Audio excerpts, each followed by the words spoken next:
আরজিকর হত্যাকাণ্ডের প্রতিবাদে চিকিৎসকরা নতুন অধ্যক্ষর খোঁজ নেই। সিবিআই এর তদন্ত প্রক্রিয়ায় গতি আনা হোক দাবি নিয়ে স্বাস্থ্য ভবন অভিযানে আরজিকরের জুনিয়র ডাক্তাররা।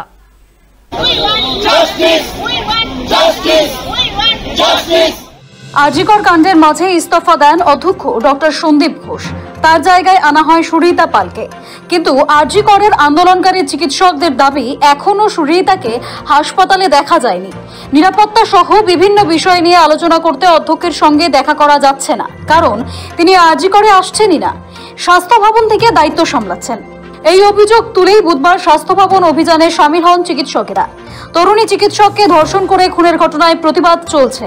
বুধবার নতুন অধ্যক্ষ নিখোঁজ, হাতে এই প্ল্যাকার্ড নিয়ে পথে নামেন জুনিয়র চিকিৎসকেরা।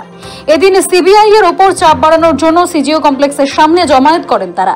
আন্দোলনকারীদের দাবি, সিবিআই এর তদন্ত প্রক্রিয়ার গতি আনা হোক।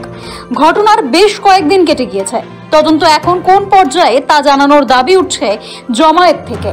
সিজিও কমপ্লেক্সে থেকেই যেহেতু সিবিআই তদন্ত করছে, তাই বুধবার সেখান থেকেই জমায়েত শুরুর সিদ্ধান্ত জুনিয়র চিকিৎসকদের।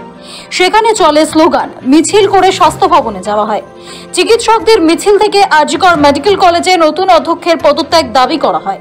বুধবারের মিছিলে আন্দোলনকারীদের হাতে নিখোঁজ অধ্যক্ষ লেখা পোস্টারও দেখা যাচ্ছে। পাশাপাশি আরজিকর হত্যাকাণ্ডের বিচার চাই পোস্টার ব্যানারের হাতে মিছিলে সামিল হন আন্দোলনকারীরা। এদিকে মিছিল এগোতেই পুলিশি নিরাপত্তা বাড়ানো হয় স্বাস্থ্য ভবনের। মিছিল সেখানে পৌঁছতেই স্টেথো কাঁধে রাস্তায় বসে পড়েন চিকিৎসকেরা। স্বাস্থ্য ভবনে আধিকারিকদের সঙ্গে কথা বলার জন্য চিকিৎসকদের 15 থেকে 20 জনের এক প্রতিনিধি দল তৈরি করা হয়। সেই দলে আরজিকর মেডিকেল কলেজের প্রতিনিধিরাই ছিলেন। সৌভিক সান্যালের রিপোর্ট, সময়, কলকাতা।